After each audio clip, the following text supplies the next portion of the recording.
Halo teman-teman, kali ini saya akan membahas tentang manajemen support system atau sistem pendukung keputusan. Tapi sebelum itu, perkenalkan, nama saya Gabriela Mapalie dari kelas 5 TI 2. Di sini untuk yang pertama kita akan membahas faktor yang mempengaruhi pengambilan keputusan. Dalam mengambil keputusan ada 3 faktor utama yang mempengaruhi. Yang pertama ada faktor lingkungan. Faktor lingkungan meliputi perubahan teknologi, regulasi, kondisi politik, dan ekonomi. Selain itu juga ada perubahan pasar, persaingan, serta kondisi sosial dan budaya yang berkembang. Semua ini bisa mempengaruhi kualitas keputusan. Yang kedua ada faktor organisasi. Di tingkat organisasi, keputusan dipengaruhi oleh struktur organisasi, budaya kerja, serta sejauh mana data dan informasi yang tersedia.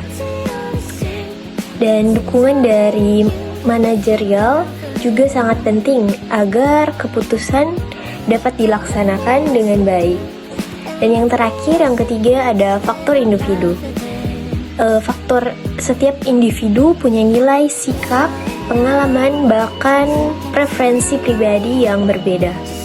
Cara seorang melihat sesuatu masalah, kemampuan analisis, dan persepsinya sangat mempengaruhi keputusan yang diambil.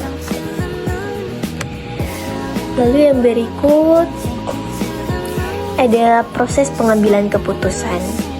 Secara umum, proses pengambilan keputusan terdiri dari 5 langkah. Yang pertama, mengidentifikasi masalah. Yang kedua, ada mengumpulkan data yang relevan. Ketiga, mencari alternatif.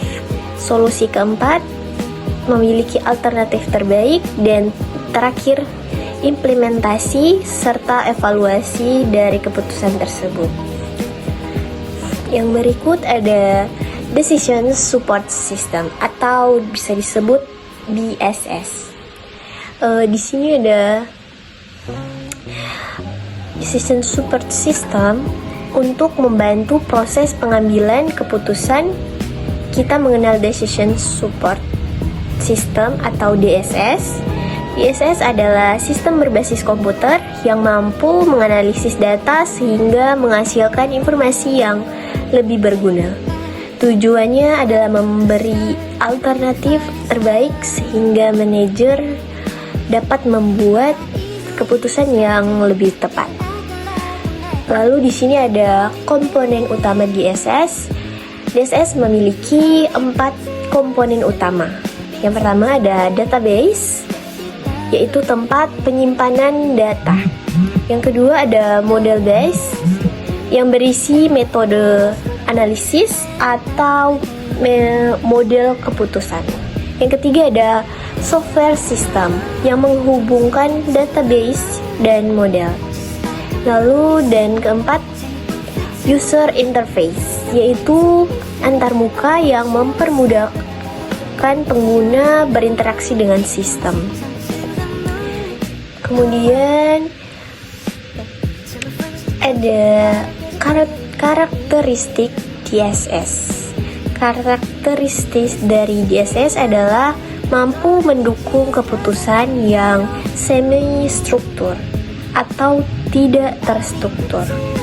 DSS bersifat fleksibel, adaptif, dan memberikan berbagai alternatif, bukan keputusan final.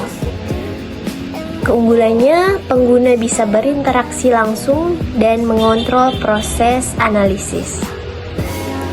Dan untuk keuntungan DSS, di sini dengan menggunakan DSS, organisasi dapat mempercepat proses analisis, meningkatkan kualitas keputusan, serta mengurangi resiko kesalahan.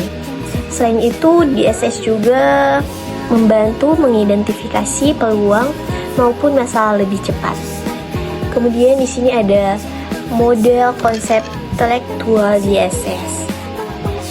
Secara sederhana, DSS bekerja dengan mengambil data sebagai input lalu diproses dengan model dan analisis, kemudian menghasilkan output berupa rekomendasi atau alternatif keputusan. Jadi alurnya di input, kemudian proses, lalu di output. Oke. Sebagai kesimpulan, di sini pengambilan keputusan dipengaruhi oleh faktor lingkungan, organisasi, dan individu. Untuk proses keputusan berjalan dari identifikasi masalah hingga evaluasi hasil. Decision Support atau DSS hadir sebagai sistem berbasis komputer untuk membantu proses keputusan. DSS tidak menggantikan peran manusia, tapi memperkuat analisis dengan data dan model. Dengan DSS, keputusan bisa dibuat cepat, akurat, dan adaptif terhadap perubahan. Sekian dan terima kasih.